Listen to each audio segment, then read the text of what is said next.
Hello. Hello? Hello. Oh, Hello? people Hello. doing. Duncan! You liar! You said you were here on your own. I was. Then Tristan appeared exactly. Oh, what a foul lie when we're here for at least a day together, Duncan. Well, I'm glad that you are not alone and that there hasn't been some sort of horrible cataclysm and everybody hates Storytime now. That is good to know. I can't see people hating Storytime. I really can't. Can't stand it. It's awful. No. You'd have to take some serious steps, Frankie. And for our next book, Mein Kampf. I mean, I'd actually be quite into that. You know this is recorded, right? Just from a curiosity standpoint. I'm just curious. You guys don't get curious? It's fine. It's perfectly normal. Curious, the bit of genocide? Maybe? No. Anyway, hello. Counterpoint. Counterpoint. I only got up like an hour ago, and then I had to wait a whole hour for the next installment. So, that was pretty terrible. Well, I would like to take this opportunity to personally apologise for that. I've let you down. I've let my team down. Most of all, I've let myself down. I appreciate your forbearance and your tolerance in this difficult situation, and I will do my absolute best to make sure it never happens again. Thank you.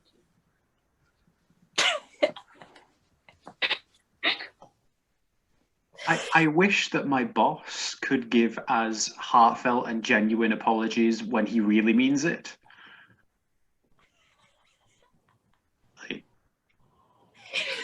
If he has trouble and he wants and he needs a kind of proxy apologist, I am available for hire.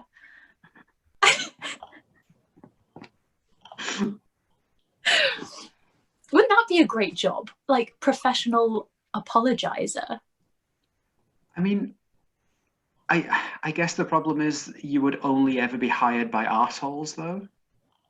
Well, I don't know. I mean, not necessarily. I saw there was a period a few years ago where I kind of inadvertently was a sort of like proxy breakup person for a couple of my friends. Like they wanted to like break up with the people that they were dating and they didn't know how to go about it. So I wrote a message for them, and that was really nice. That was really enjoyable. How did they manage to make you that inadvertently? I mean, in that I didn't kind of set out to be like, hey, okay, are you like, are you dating a like disappointing, mediocre excuse for a man? Never fear. Like, I can kick that a-hole to the curb for you. They weren't bad people. I think they were just they were nice men, but just not right. And my friends were like, oh, I don't know how to deal with that because they're nice men, but they're just not right. It's like, I can imagine that as a no breakup, no fee business model.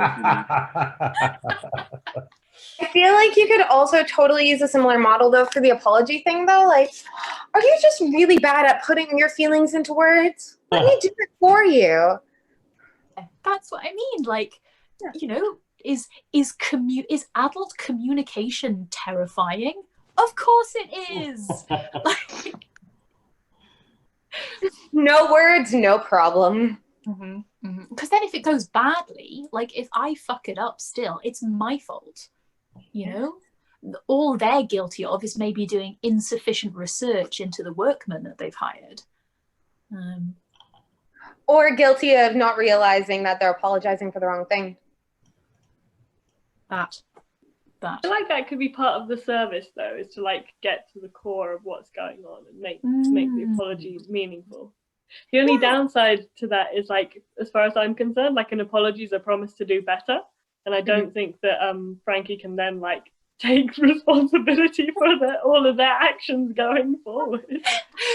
I could promise to try to do better on my own account.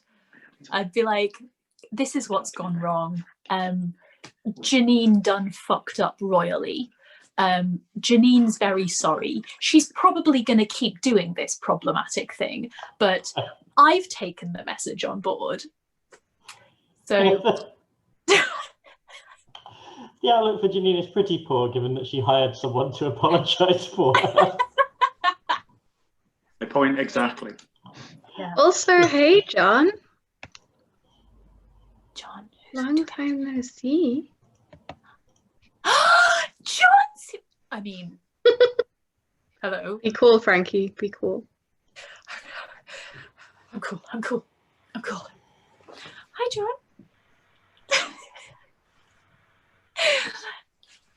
This is very exciting. Very exciting. Also, who else have we got? Hi, Jen. Hi, Jen. And hi, Andy. Hi, Nick and Katie. Hi, Vina. Hi, Duncan. Hi, Sean. Hi, Tris. Hello. I think we had a Martin here somewhere as well. Martin! And an Ian. My Zoom gallery is not showing me everybody who is here. Katie. Katie.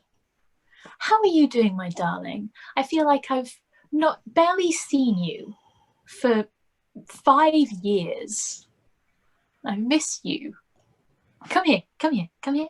Come here, come here. Yes, well, quite enough of that.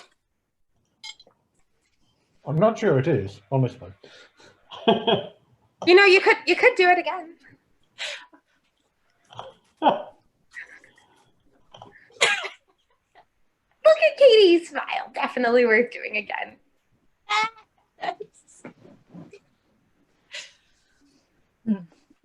Very cool. Very cool. I'm boiling. Is it? I was about to be like, is it hot? Are you people hot? And then I remembered that you're all in your own homes as opposed to mine. Yeah, It but is we can quite all warm. see you.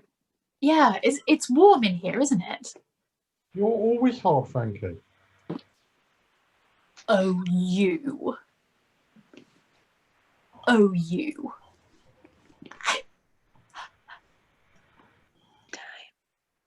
It's story time. Okay.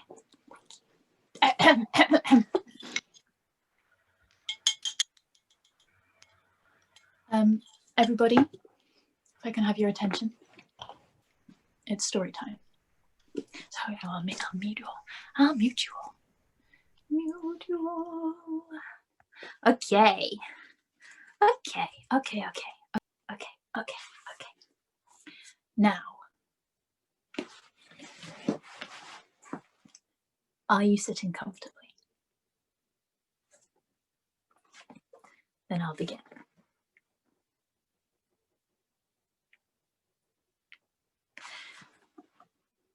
Sam Vimes stared out of the window. Veterinari hadn't bothered much in the way of bodyguards. He had used, that is, he still did use, food tasters, but that was common enough. Mind you, Veterinari had added his own special twist. The tasters were all well paid and treated, and they were all the sons of the chief cook. But his main protection was that he was just that bit more useful alive than dead, from everyone's point of view. The big, powerful guilds didn't like him, but they liked him in power a lot more than they liked the idea of someone from a rival guild in the oblong office. Besides, Lord Veterinari represented stability. It was a cold and clinical kind of stability, but part of his genius was the discovery that stability was what people wanted more than anything else. He'd said to Vimes once, in this very room, standing at this very window, "They think they want good government and justice for all, Vimes. Yet what is it they really crave deep in their hearts? Only that things go on as tomorrow, and to go on as normal, and tomorrow is pretty much like today." Now Vimes turned around. "What's my next move, Fred?" "Dunno, sir." Vimes sat down in the patrician's chair. "Can you remember the last patrician?" "Old Lord Snapcase, and the one before him, Lord Winder." "Oh, yeah. Nasty pieces of work they were. At least this one didn't giggle or wear a dress. The past tense, thought Vimes. It creeps in already. Not long past, but already very tense. It's gone very quiet downstairs, Fred, he said. Plotting don't make a lot of noise, sir, generally. Vetinari's not dead, Fred. Yes, sir. But he's not exactly in charge, is he? Vimes shrugged. No one's in charge, I suppose. Could be, sir. Then again, you never know your luck. Colon was standing stiffly to attention, with his eyes firmly fixed on the middle distance, and his voice pitched carefully to avoid any hint of emotion in the words. Vimes recognised the stance. He used it himself when he had to. What do you mean, Fred? He said. Not a thing, sir. Figure of speech, sir. Vimes sat back. This morning, he thought, I knew what the day held. I was going to see about that damn coat of arms. Then there was my usual meeting with Vetinari. I was going to read some reports after lunch, maybe go and see how they're getting on with the new watch house in Chitling Street, and have an early night. Now Fred's suggesting... What? Listen, Fred, if there is to be a new ruler, it won't be me. Who'll it be, sir? Colon's voice still held that slow, deliberate tone. How should I know? It could be... The gap opened ahead of him and he could feel his thoughts being sucked into it. You're talking about Captain Carrot, aren't you, Fred? Could be, sir. I mean, none of the guilds would let some other guild bloke be ruler now, and everyone likes Captain Carrot, and, well, rumours got about that he's the heir to the throne, sir. There's no proof of that, Sergeant. Not for me to say, sir. Don't know about that. Don't know what is proof, said Colon, with just a hint of defiance. But he's got that sword of his, and the birthmark shaped like a crown, and, well, everyone knows he's king. It's his charisma. Charisma, thought Vimes. Oh, yes. Carrot has charisma. He makes something happen in people's heads. He can talk a charging leopard into giving up and handing over its teeth and do good work in the community. And that would really upset the old ladies. Vimes distrusted charisma. No more kings, Fred. Right you are, sir. By the way, Nobby's turned up. The day gets worse and worse, Fred.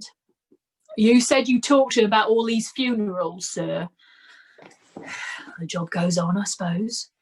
All right, go and tell him to come up here. Vimes was left to himself. No more kings. Vimes had difficulty in articulating why this should be so, why the concept revolted in his very bones.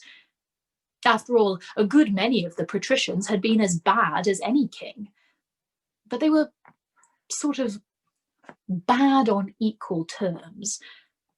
What set Vimes's teeth on edge was the idea that kings were a different kind of human being, a higher life form, somehow magical. But there was some magic at that.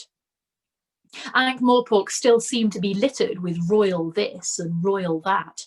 Little old men who got paid a few pence a week to do a few meaningless chores, like the master of the king's keys or the keeper of the crown jewels, even though there were no keys and certainly no jewels. Royalty was like dandelions. No matter how many heads you chopped off, the root was still there underground, waiting to spring up again. It seemed to be a chronic disease. It was as if even the most intelligent person had this little blank spot in their heads where someone had written, "Kings. What a good idea." Whoever had created humanity had left in a major design flaw. It was its tendency to bend at the knees. There was a knock at the door. It should not be possible for a knock to sound surreptitious, yet this knock achieved it. It had harmonics. They told the hindbrain, the person knocking will, if no one eventually answers, open the door anyway and sidle in, whereupon he will certainly nick any smokes that are lying around, read any correspondence that catches his eye, open a few drawers, take a nip out of such bottles of alcohol as are discovered, but stop short of major crime because he is not criminal in the sense of making a moral decision, but in the sense that a weasel is evil. It is built into his very shape. It was a knock with a lot to say for itself. "Come in, Nobby," said Vimes wearily. Corporal Nobbs sidled in.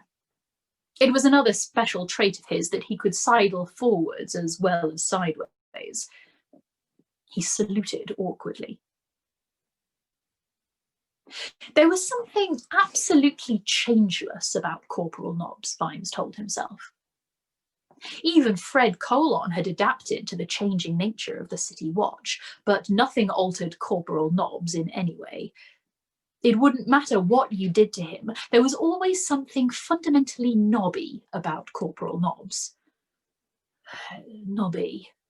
"Yes, sir?" Take a seat, Nobby." Corporal Nobbs looked suspicious. This was not how a dressing down was supposed to begin. "Fred said you wanted to see me, Mr. Vimes, on account of timekeeping." "Did I? Did I? Oh, yes. Nobby, how many grandmothers' funerals have you really been to?" 3, said Nobby uncomfortably. 3. It turned out Nanny Nobbs weren't quite dead the first time. So why have you taken all this time off? Don't like to say, sir. Why not? You're going to go spare, sir. Spare? You know, sir. Throw a wobbler. I might, Nobby, Vimes sighed. But it'll be nothing to what'll get heaved if you don't tell me. Thing is, it's the this 300-year celebration next year, Mr. Vimes. Yes. Nobby licked his lips. I didn't like to ask for time off special. Fred said you were a bit sensitive about it all. But, you know I'm in the peeled nuts, sir. Vimes nodded. Those clowns who dress up and pretend to fight old battles with blunt swords, he said. The Ankh-Morpork Historical Recreation Society, sir, said Nobby a shade reproachfully. That's what I said. Well, we're going to recreate the Battle of Ankh-Morpork for the celebration, see? That means extra practice. It all begins to make sense, said Vimes, nodding wearily. You've been marching up and down with your tin pike, eh? In my time? Not exactly, Mr. Vimes. I've been riding up and down on my white horse, to tell the truth. Oh? Playing at being a general, eh? A bit more than a general, sir. Go on. Nobby's Adam's apple bobbed nervously. I'm going to be King Lorenzo, sir. You know, the last king, the one you're... The air froze. You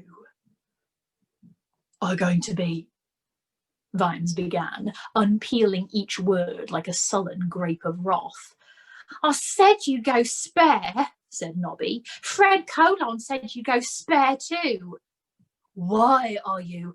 We drew lots, sir. And you lost? Nobby squirmed. Not exactly lost, sir.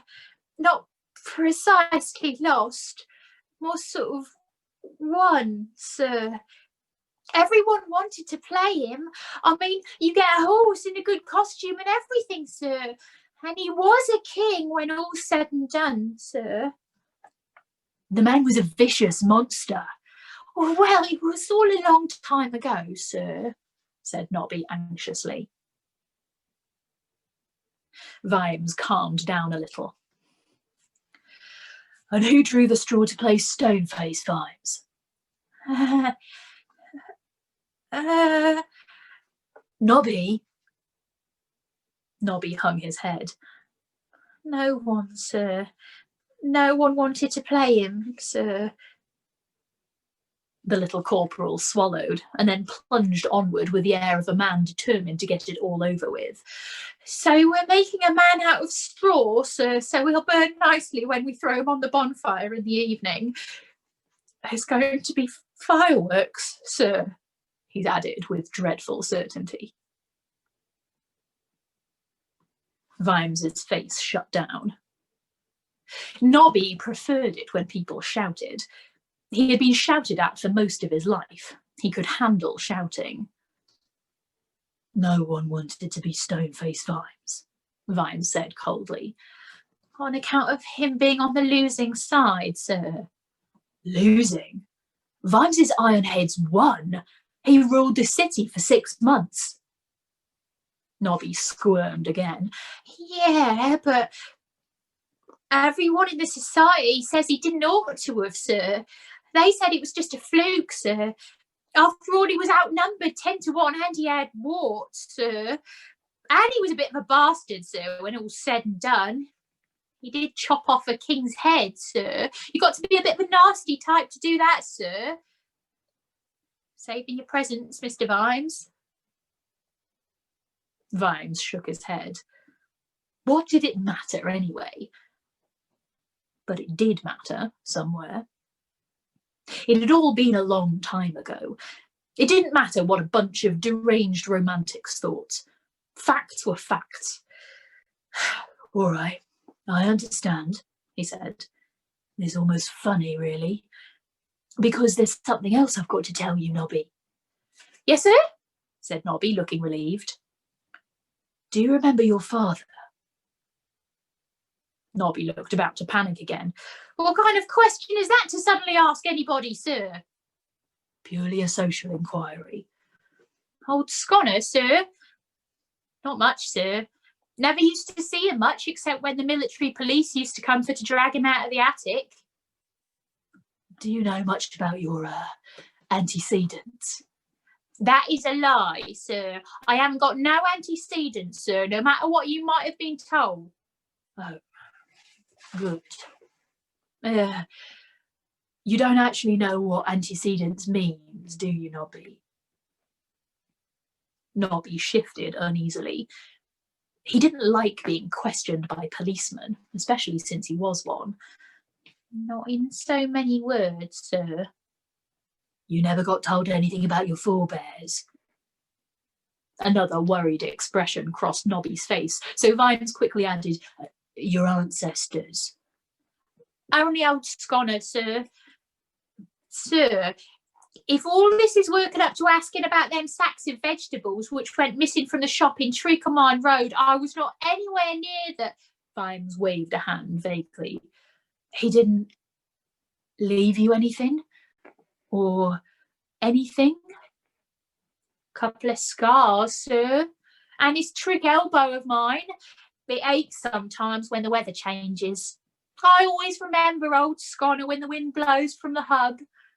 Oh, right. Oh, and this, of course. Nobby fished around behind his rusting breastplate. And that was a marvel, too. Even Sergeant Colon's armour could shine, if not actually gleam. But any metal anywhere near Nobby's skin corroded very quickly. The corporal pulled out a leather thong that hung around his neck. There was a gold ring on it. Despite the fact that gold cannot corrode, it had nevertheless developed a patina. He left it to me when he was on his deathbed, said Nobby. Oh, well, when I say left it... Did he say anything? Oh, well, yeah, he did say, give it back, you little bugger, sir. See, he had it on a string round his neck, sir, just like me. But it's not like a proper ring, sir. I'd have flogged it, but it was all I got to remember him by, except when the wind blows from the hub. Vimes took the ring and rubbed it with a finger. It was a seal ring with a coat of arms on it. Age and wear and the immediate presence of the body of Corporal Nobbs had made it quite unreadable. You are omnivorous, Nobby. Nobby nodded. But I got a special shampoo for it, sir. Vimes sighed. He was an honest man. He'd always felt that was one of the bigger defects in his personality. When you've got a moment, nip along to the College of Heralds in Moneymog Street, will you? Take this ring with you and say I sent you. It's all right, Nobby, said Vimes. You won't get into trouble. Not as such. You say so, sir. And you don't have to bother with the sir, Nobby. Yes, sir. When Nobby had gone, Vimes reached behind the desk and picked up a faded copy of Twerp's Peerage, or, as he personally thought of it, the Guide to the Criminal Classes. You wouldn't find slum dwellers in these pages, but you would find their landlords. And while it was regarded as pretty good evidence of criminality to be living in a slum, for some reason owning a whole street of them merely got you invited to the very best social occasions. These days they seem to be bringing out a new edition every week. Dragon had been right about one thing at least. Everyone in Ankh-Morpork seemed to be hankering after more arms than they were born with. He looked up Denobs. There even was a damn coat of arms. One supporter of the shield was a hippo, presumably one of the royal hippos of Ankh-Morpork, and therefore the ancestor of Roderick and Keith. The other was a bull of some sort, with a very Nobby-like expression. It was holding a golden ankh, which, this being the Denob's coat of arms, it had probably stolen from somewhere. The shield was red and green. There was a white chevron with 5 apples on it. Quite what they had to do with warfare was unclear. Perhaps they were some kind of jolly visual pun or play on words that had them slapping their thighs down at the Royal College of Arms, though probably if Dragon slapped his thigh too hard, his leg would fall off. It was easy enough to imagine an ennobled Nobbs, because where Nobby went wrong was in thinking small. He sidled into places and pinched things that weren't worth much. If only he'd sidled into continents and stolen entire cities, slaughtering many of the inhabitants in the process, he'd have been a pillar of the community. There was nothing in the book under Vimes. Suffer not injustice, Vimes wasn't a pillar of the community. He killed a king with his own hands. It needed doing, but the community, whatever that was, didn't always like the people who did what needed to be done or said what had to be said. He put some other people to death as well, that was true, but the city had been lousy. There'd been a lot of stupid wars. We were practically part of the Klatchian Empire. Sometimes you needed a bastard. History had wanted surgery. Sometimes Dr. Chopper is the only surgeon to hand. There's something final about an axe. But kill one wretched king and everyone calls you a regicide. It wasn't as if it was a habit or anything. Vimes had found old Stoneface's journal in the Unseen University Library. The man had been hard, no doubt about that, but they were hard times. He'd written, "In the fires of struggle let us bake new men who will not heed the old lies." But the old lies had won in the end.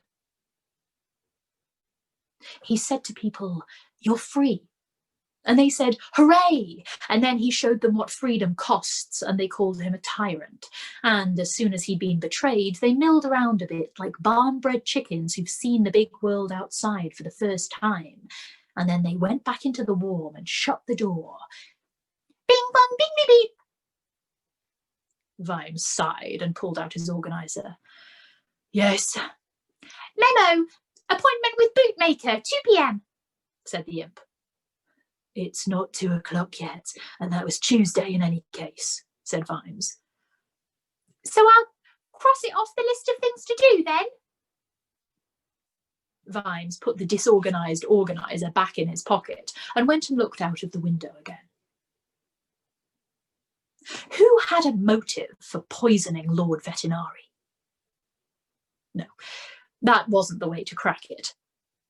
Probably, if you went to some outlying area of the city and confined your investigations to little old ladies who didn't get out much, what with all the wallpaper over the door and everything, you might be able to find someone without a motive.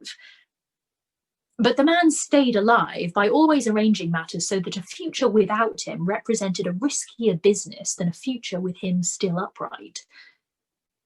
The only people, therefore, who'd risk killing him were madmen, and the gods knew Ankh-Morpork had enough of them, or someone who was absolutely confident that if the city collapsed, he'd be standing on top of the pile. If Fred were right, and the sergeant was generally a good indicator of how the man in the street thought, because he was the man in the street, then that person was Captain Carrot. But Carrot was one of the few people in the city who seemed to like Vetinari. Of course, there was one other person who stood to gain.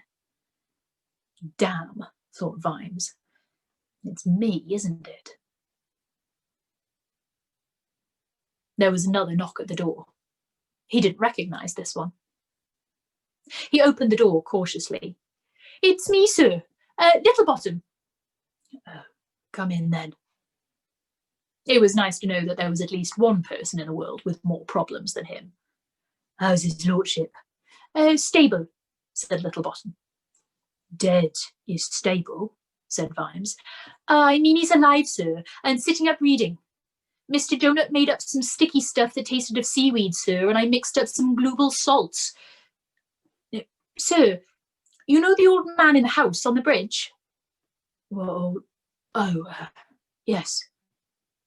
It seemed a long time ago. What about him? Well, you asked me to look around and I took some pictures. This is one, sir.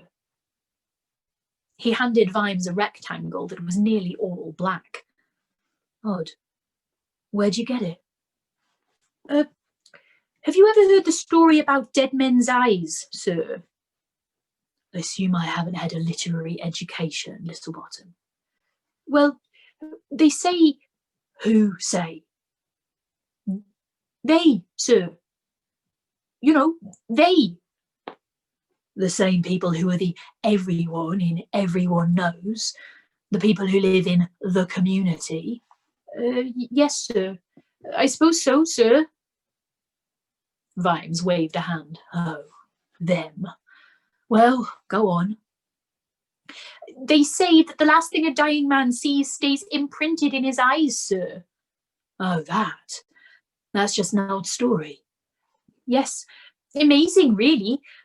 I mean, if it weren't true, you'd have thought it wouldn't have survived, wouldn't you? I thought I saw this little red spark, so I got the imp to paint a really big picture before it faded completely. And right in the centre... Couldn't the imp have made it up? Said Vimes, staring at the picture again. They haven't got the imagination to lie, sir. What they see is what you get. Glowing eyes. 2 red dots, said Littlebottom conscientiously, which might indeed be a pair of glowing eyes, sir. Good point, Littlebottom. Vimes rubbed his chin. Blast. I just hope it's not a god of some sort. That's all I need at a time like this. Can you make copies so I can send them to all the watch houses? Yes, sir. The imp's got a good memory. Up to it, then. But before Littlebottom could go, the door opened again. Vimes looked up. Carrot and Angua were there. Carrot, I thought you were on your day off. We found a murder, sir, at the Dwarf Bread Museum. But when we got back to the watch house, they told us Lord Vetinari's dead. Did they? Thought Vimes. That's rumour for you. If we could modulate it with the truth, how useful it could be. He's breathing well for a corpse, he said. I think he'll be okay. Someone got past his guard, that's all. I've got a doctor to see him. Don't worry. Someone got past his guard, he thought. Yes, and I'm his guard. I hope the man's a leader in the field, that's all I can say, said Carrot severely. He's even better than that. He's the doctor to the leaders of the field, said Vimes. I'm his guard, and I didn't see it coming. It'd be terrible for the city if anything happened to him, said Carrot. Vimes saw nothing but innocent concern behind Carrot's forthright stare. It would, wouldn't it? He said. Anyway, it's under control. You said there's been another murder. At the Dwarf Bread Museum, someone killed Mr. Hopkinson with his own bread. Made him eat it. Hit him with it, sir, said Carrot reproachfully. Battle bread, sir. Is he the old man with a white beard? Yes, sir. You remember, I introduced you to him when I took you to see the Boomerang Biscuit exhibition. Angua thought she saw a faint wince of recollection speed guiltily across Vimes's face. Who's going around killing old men? He said to the world at large. I don't know, sir. Constable Angua went plain clothes. Carrot waggled his eyebrows conspiratorially, and couldn't find a sniff of anyone, and nothing was taken. This is what it was done with. The battle bread was much larger than an ordinary loaf. Vimes turned it over gingerly. Dwarves throw it like a discus, right? Yes, sir. At the Seven Mountains Games last year, Snorri's shield biter took the tops off a line of 6 hard-boiled eggs at 50 yards, sir. And that was just with a standard hunting loaf. But this is, well, it's a cultural artifact. We haven't got the baking technology for bread like this anymore. It's unique. Valuable? Very, sir. Worth stealing? You'd never be able to get rid of it. Every honest dwarf would recognise it. Did you hear about that priest being murdered on Misbegot Bridge? Carrot looked shocked. No, old Father Tootlecheck. Really? Vimes stopped himself from asking, you know him then? Because Carrot knew everyone. If Carrot were to be dropped into some dense tropical jungle, it'd be, hello, Mr. Runs Swiftly Through the Trees. Good morning, Mr. Talks to the Forest. What a splendid bowpipe. And what a novel place for a feather. Did he have more than one enemy? Said Vimes. Sorry, sir? Why more than one? I should say the fact that he had one is obvious, wouldn't you? He was a nice old chap, said Carrot. Hardly stirred out. Spent all his time with his books. Very religious. I mean, all kinds of religion. Studied them. Bit odd, but no harm in him. Why should anyone want to kill him? Or Mr. Hopkinson? A pair of harmless old men? Vimes handed him the battle bread. We shall find out. Constable Angua, I want you to have a look at this one. Take Corporal Littlebottom, he said. He's been doing some work on it. Angua's from Uberwald too, Littlebottom. Maybe you've got friends in common, that sort of thing. Carrot nodded cheerfully. Angua's expression went wooden. Ah, Hadrikaha to watch it has, said Carrot. Ha Angua to Constable. Anguagaha, Bahakbaha Shotaz Kadak. Angua appeared to concentrate. Kraduktabus Hadrak, she managed. Carrot laughed. You just said, small delightful mining tool of a feminine nature. Cheery stared at Angua, who returned the stare blankly while mumbling, well, dwarfish is difficult if you haven't eaten gravel all your life. Cheery was still staring. Thank you, he managed. I'd better go and tidy up. What about Lord Vetinari? Said Carrot. I'm putting my best man... Oh no, that's Angua's voice. I'm putting my best man on that, said Vimes. Trustworthy, reliable, knows the ins and outs of this place like the back of his hand. I'm handling it, in other words. Carrot's hopeful expression faded to hurt puzzlement. Don't you want me to? He said. I could... No. Indulge an old man. I want you to go back to the watch house and take care of things. What things? Everything. Rise to the occasion. Move paper around. There's that new shift rota to draw up. Shout at people. Read reports. Carrot saluted. Yes, Commander Vimes. Good. Off you go then. And if anything happens to Vetinari, Vimes added to himself as the dejected Carrot went out, no one will be able to say you were anywhere near him.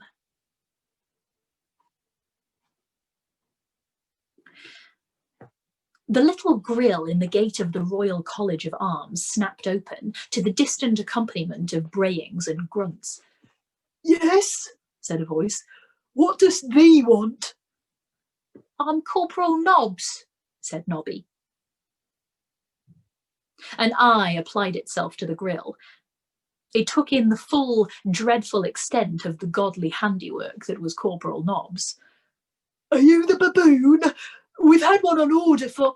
No, I've come about some coat with arms, said Nobby. You? Said the voice.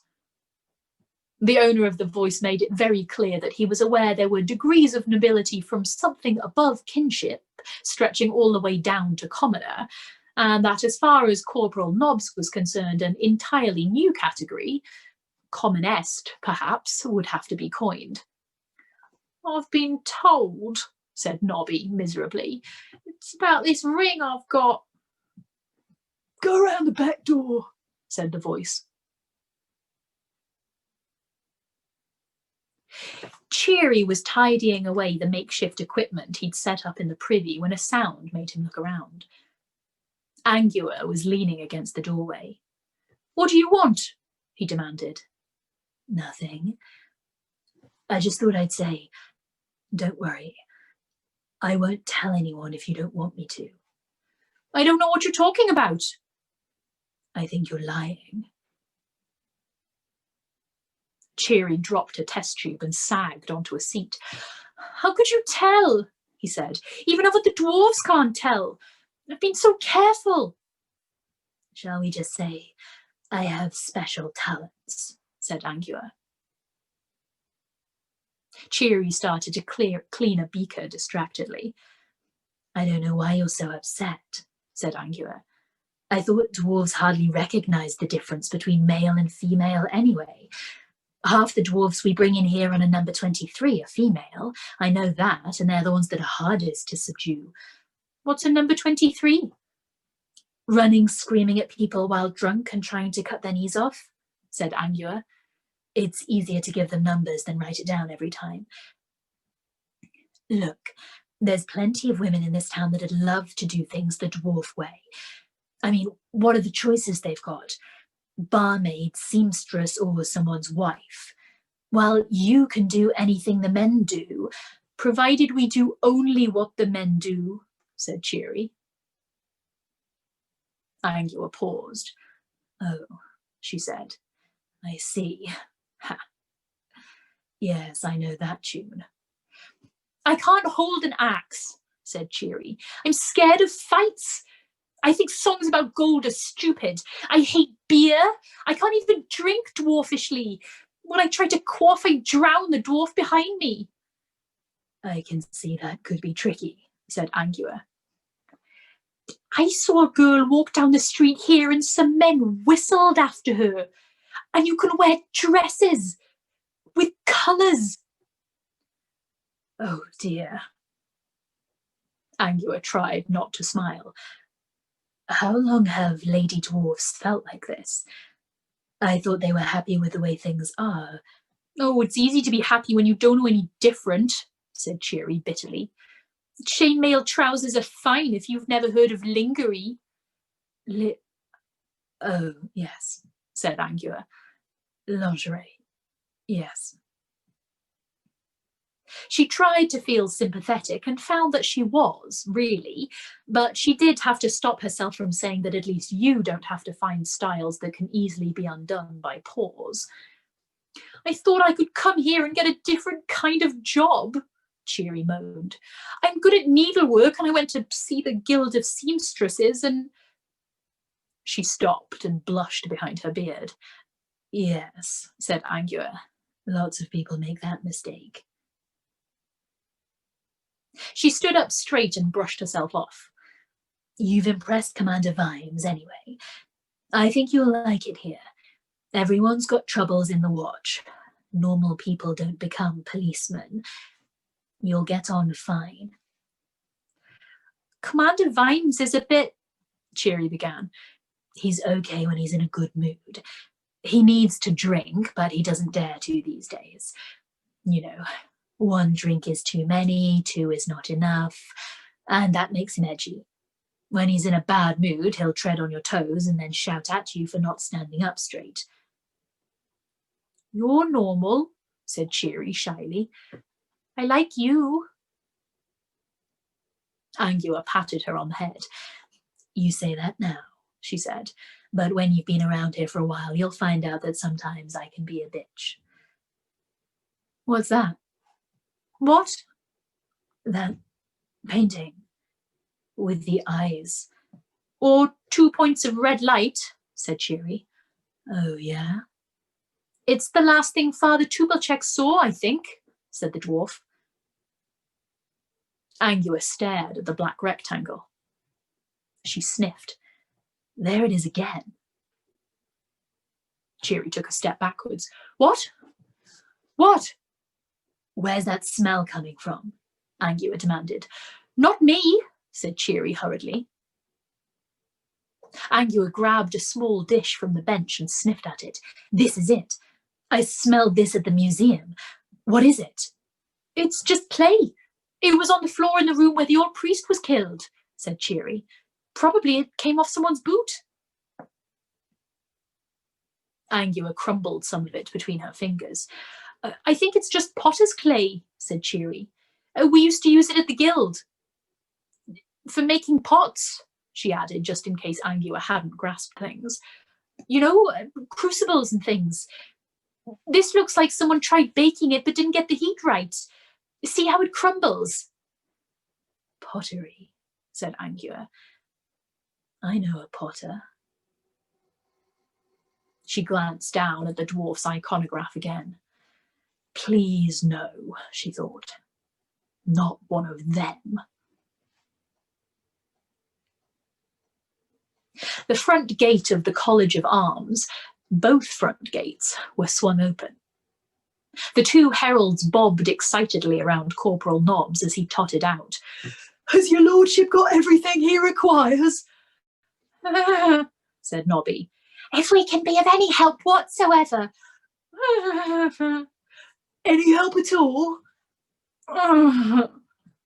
Sorry about your boots, my lord, but the wyvern's been ill. It'll brush off no trouble when it dries. Nobby tottered off along the lane. He even walks nobly, wouldn't you say? More Nobby than nobly, I think. It's disgusting that he's a mere corporal, a man of his breeding. Igneous the troll backed away until he's up against his potter's wheel. I never done it, he said. Done what? Said Angua. Igneous hesitated. Igneous was huge and, well, rocky. He moved around the streets of Ankh-Morpork like a small iceberg, and like an iceberg, there was more to him than immediately met the eye.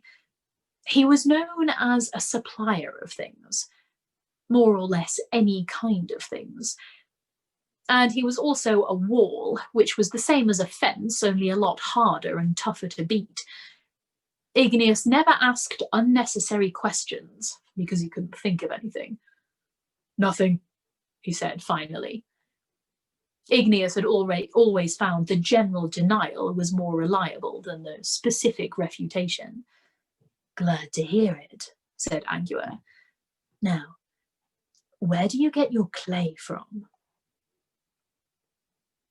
Igneous's face crinkled as he tried to work out where this line of questioning could possibly go. "I got receipts," he said. "Every bit properly paid for." Angua nodded. It was probably true. Igneous, despite giving the appearance of not being able to count beyond 10 without ripping off someone else's arm, and having an intimate involvement in the city's complex hierarchy of crime, was known to pay his bills. If you were going to be successful in the criminal world, you needed a reputation for honesty. "Have you seen any like this before?" she said, holding out the sample. "It clay," said Igneous, relaxing a little. "I see clay all the time. It don't have no serial number. Clay's clay. Got lumps of it out the back. You make bricks and pots and stuff out of it. There's loads of potters in this town and we all got the stuff. Why you want to know about clay?" "Can't you tell where it came from?" Igneous took the tiny piece, sniffed it, and rolled it between his fingers. "This is crank," he said, looking a lot happier now that the conversation was veering away from more personal concerns. "That's like crappy clay, just good enough for them lady potters with dangly earrings what make coffee mugs what you can't lift with both hands." He rolled it again. "Also, it got a lot of grog in it. That's bits of old pots all smashed up real small, makes it stronger. Any potter got loads of stuff like this." He rubbed it again. "This has been sort of heated up, but it ain't properly baked." "But you can't say where it came from?" "Out of the ground is the best I can do, lady," said Igneous. He relaxed a little now it appeared that inquiries were not to do with such matters as a recent batch of hollow statues and subjects of a similar nature. As sometimes happened in these circumstances, he tried to be helpful. "Come and have a look at this." He loped away. The watchman followed him through the warehouse, observed by a couple of dozen cautious trolls. No one liked to see policemen up close, especially if the reason you were working at Igneous's place was it was nice and quiet and you wanted somewhere to lie low for a few weeks. Besides, while it was true that a lot of people came to Ankh-Morpork because it was a city of opportunity, sometimes it was the opportunity not to be hung, skewered or dismantled for whatever crimes you'd left behind in the mountains. "Just don't look," said Angua. "Why?" said Cheery. "Because there's just us and there's at least 24 of them," said Angua, "and all our clothes were made for people with full sets of arms and legs." Igneous went through a doorway and out into the yard behind the factory. Pots were stacked high on pallets. Bricks were curing in long rows. And under a crude roof were several large mounds of clay. "There," said Igneous generously. "Clay." "Is there a special name for it when it's piled up like that?" said Cheery timorously. She prodded the stuff. "Yeah," said Igneous. "That's technically what we calls a heap." Angua shook her head sadly. So much for clues. Clay was clay. She'd hoped they were all different sorts, and it turned out to be as common as dirt. And then Igneous helped the police with their inquiries. Do you mind if yous goes out the back way? He mumbled. Yous makes the help nervous and I get pots I can't sell. He indicated a pair of wide doors in the rear wall, big enough for a cart to get through. Then he fumbled in his apron and produced a large keyring. The padlock on the gate was big and shiny and new. You are afraid of theft, said Angua. Now, lady, that's unfair, said Igneous. Someone broke the old lock when they pinched some stuff 3-4 months ago. Disgusting, isn't it? Said Angua. Makes you wonder why you pay your taxes, I expect. In some ways, Igneous was a lot brighter than, say, Mr. Ironcrust. He ignored the remark. It was just stuff, he said, ushering them towards the open gate as speedily as he dared. Was it clay they stole? Said Cheery. It doesn't cost much, but it's the principle of the thing, he said. It beat me why they bothered. You'd come to something when half a ton of clay can just walk out the door. Angua looked at the lock again. Yes, indeed, she said distantly. The gate rattled shut behind them. They were outside in an alley. Fancy anyone stealing a load of clay, said Cheery. Did he tell the watch? I shouldn't think so, said Angua. Wasps don't complain too loudly when they're stung. Anyway, Detritus thinks Igneous is mixed up with smuggling slab to the mountains, and so he's itching for an excuse to have a poke around in there. Look, this is still technically my day off. She stepped back and peered up at the high spiked wall around the yard. Could you bake clay in a baker's oven? She said. Oh, no. Doesn't get hot enough? No, it's the wrong shape. Some of your pots would be baked hard while others would still be green. Why do you ask? Why did I ask? Angua thought. Oh, what the hell. Fancy a drink? Not ale, said Cheery quickly. And nowhere you have to sing while you drink. Or slap your knees. Angua nodded understandingly. Somewhere, in fact, without dwarfs. Yes. Where we're going, said Angua, that won't be a problem.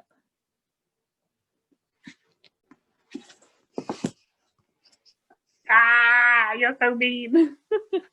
No!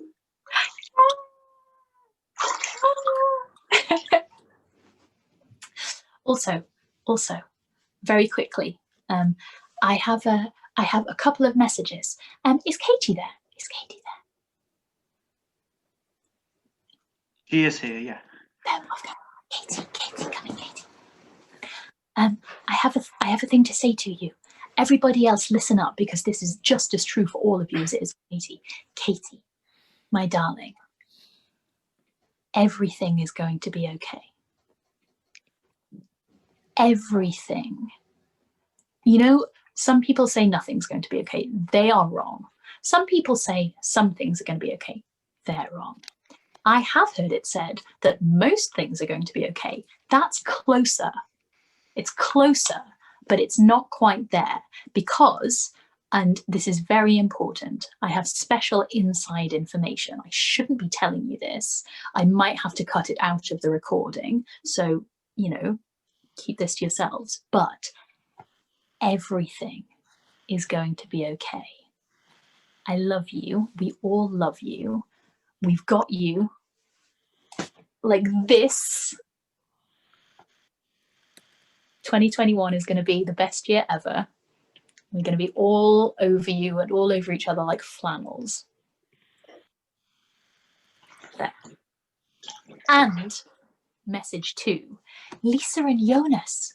Special love. Special love for Lisa and Jonas. Can everybody send Lisa and Jonas some love? Lisa, Jonas, and Ash. This love is for you. We love you. Okay, message is over. Go.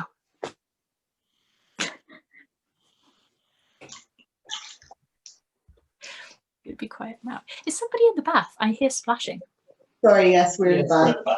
Oh no, definitely don't apologise. I'm delighted for you, and I wish we were all there. Although it might be a little bit snug to get the entire of Storytime in. It would be quite sad, but we would still We very can much try. love to attempt to have all the Storytime in the bath with us. We have our like special bath lights on the places like flashing It's different colours. disco.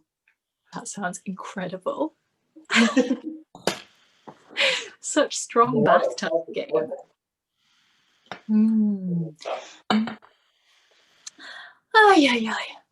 Oh, we should say goodbye to the catch-up crew. We should say goodbye to the catch-up crew. Catch-up crew. I hope you enjoyed this.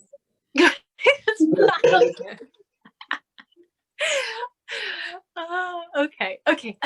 Bye, catch-up crew. Goodbye. Good night. Good night. Good night.